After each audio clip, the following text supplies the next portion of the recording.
It's time to start making our first house or workshop, getting ourselves set up for business, and lots of hints and tips along the way. So the first thing I want to do is start digging out this area back here behind my tent. I need to level this out and clear out this dirt. Now I can do it the way we're seeing here, by carrying each shovel over to my stockpile and putting it in place. But one of the things I really like to do as soon as I can is get myself a wooden cart. Now there's two types of wooden carts. There's a small wooden cart and a regular wooden cart. And if I can, I like to get the regular wooden cart just because it holds more. Now you can get the wooden cart from another player that's taken the basic engineering skill, or the small wooden cart from someone that's taken the carpentry skill. With the cart, I can just position it behind me and spin around and dump the dirt into the cart.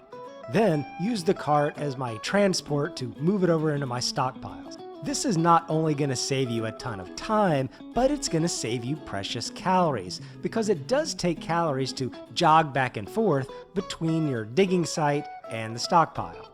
If you don't have a cart to use, you can set one of the small stockpiles, either a small one or a tiny one, near your dig location and use it to transfer the material between where you're digging and over to a bigger stockpile. But when possible, the cart is really the best option.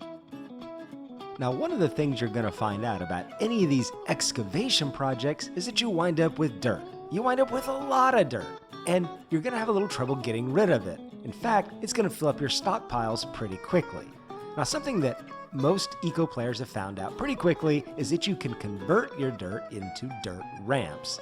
This will take what essentially winds up being half a stockpile full of dirt and turning it into one slot and a stack of 10 ramps. Now the ramps are also pretty useful themselves.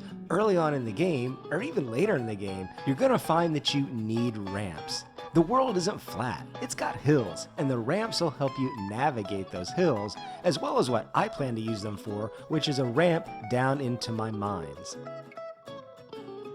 How big to make the space for your workshop or your house is a little bit of a personal preference, but in general, I usually make the mistake of making them too small. So I'm going to make this one fairly good size so I can put 2, 3, or 4 different tables inside and not run out of room. Each one of the tables requires a certain amount of free space in order for it to operate. So even though the table may physically fit into the room, there needs to be enough free space around it or else it'll shut down and stop working. It's also a little bit of an optical illusion. It seems like you're clearing a pretty large area, but after you subtract the amount of space that the walls are going to take up, the interior space winds up being relatively small. So now that I have the area cleared, what I want to do is actually dig down for the foundation. Now you don't have to. You can just start building your building right on top of the dirt here. But what's going to happen is you're going to have a bit of elevation and you're going to have to create some steps to get into your building. And you spend a lot of time running in and out of your building to set work on your tables and things like that. So it's just much more convenient, and I think it just looks better. It has a better feel to it when your foundation is set down into the ground. So we're going to dig this whole area out as well. And again, the cart comes into play. And clearly I've gotten myself a cart because I like the cart. So get yourself a cart. So now it's time to actually start building the building. Now there's 2 basic materials that you can start out with to build with. That's hewn logs and mortared stone. Now both of these you're able to build at your workbench, which is a change they made in 9.0. In prior versions, you could only make the hewn logs and you needed to have a little bit of a room to be able to start to make the mortared stone, but now you can make them both. I still think though that the hewn logs is a little bit easier to be able to acquire, so you don't have to do as much digging and things like that. Now if you're right on the cliff of a mountain that's just made of nothing but stone, then maybe stone is the way to go, but I think the hewn logs is just an easier way to get going. Now for what kind of wood to use, that's again a bit of a personal preference. And a change they made in 9.0 is that different types of logs give you different types of look, just slightly on your wood and your hewn logs. So the hardwoods have a little bit of a whiter hue to them, and the softwoods and the regular hewn logs have a little bit of a darker tone. Now I want to make this out of the hardwood. I just like the way it looks a little bit better, but I'm going to tell you, I'm going to be spending more energy. An interesting thing and something that you want to pay attention to is how much energy it takes you to be able to cut down and cut up a tree, and how many logs do you get out of that tree in doing so versus a different type of tree. So for example, the palm trees take 6 strokes to cut down and 6 strokes to clean up the stump behind it. Now I get 30 logs usually per palm tree that I cut down. These other ceiba trees, these kind of gray ones with the little spikes on them, they take 30 swings of the axe to cut down and 30 more swings to clean up the stump behind. Then it does take a few extra strokes to actually chop it up, but that's true for both. Now I get 60 logs out of the ceiba tree. So in reality, I get more logs per chop, if you will, out of the palm than I do with the big one. But the ceiba trees are hardwood, and I do want to make this out of that kind of wood, so I'm willing to invest the extra energy. The hewn logs and the mortared stone have different shapes that you can apply. One's for the floor, for the walls, for the roof, and so on. I'm just going to go pretty straightforward, but you can play around and actually mix up the shapes to get something really unique looking if you want. I'm going to go really straight and just get this house built.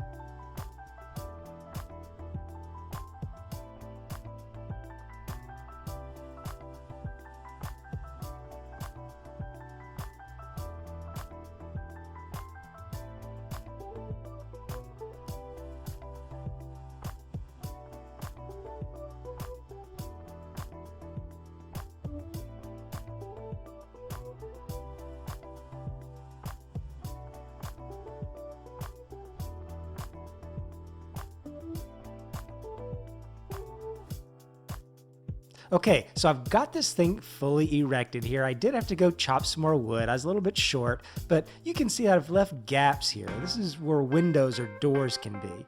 Now, you can also conserve a little bit of your wood by leaving these gaps here. You can leave a hole in your building that's either 2 blocks tall or 2 blocks wide, and it'll still count as a room. If you create a hole, if you will, in your walls that's 3 blocks in any given direction like that, then it doesn't count as a room and it stops being able to hold work tables and have them actually work inside. But I think it's also nice to have some windows around, and later I'm going to place a different kind of material into these windows, but for right now they're just going to be open gaps, which help me conserve some of my wood and also is a place where I know I'm going to want windows later. Now with this building built, I need to get it up and running. So I've decided to take the mortaring skill. It's kind of a segue skill into the pottery, which allows me to make the bricks that I want. So I've created a mortaring table, put that inside here, and I need a store. I've been playing on the DadSpeed server, which is a highly economic-based kind of eco server. It's an extremely slow progression server, so you only have a very limited number of skills that are going to come into you over a longer period of time. So it requires a lot of collaboration and trade with other players to get the things that you want. So I need a store, and I need to get that up and running so I can sell and barter and get the things that I need. Next on the agenda is to actually get some production going of my mortar. So mortar is made from sand. It can also be made from other things, but it's one of the most efficient ways to get it going. Now in Eco 9.0, they put in a different progression to be able to get sand from stone. So a miner now, not the mortarer, but a miner can take sandstone and I believe granite, crush that up into crushed stone, then sift that through a rocker and sluice box to get a refined silica, which the miner then turns into sand. So I could buy my sand from a miner, and I plan to later in the game, but this is early on. There isn't even a proper road to be able to get to people. I'd have to carry sand by handfuls back to my property, so that's not going to work. In my prior video, I said I selected this location because it was next to the beach. So I'm going to be able to just get beach sand and start using that just to get my mortaring skill up so I can create some mortared stone, which will hopefully then allow me to create some bridges or some better way to be able to get to town and start that trading.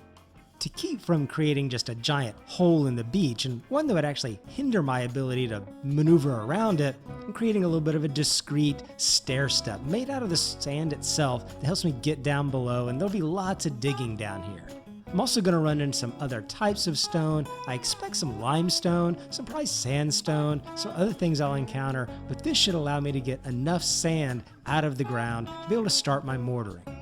And I'm also going to use that technique I talked about earlier of placing a small stockpile down here, which just allows me to quickly unload sand into it and then click on it to be able to transfer it up into my cart. So what I've really created here is a kind of sand beach mine, so I can just get some of this material. So in my next episode, I'm going to try to expand my stockpile and holding capacity, get a second mine going, start collaborating with some of the other players to get the mining products that I need, and I'm going to show you a little trick for transporting goods underwater. Feel free to like and subscribe so you don't miss out on any of the playthrough, and I'll be talking to you later.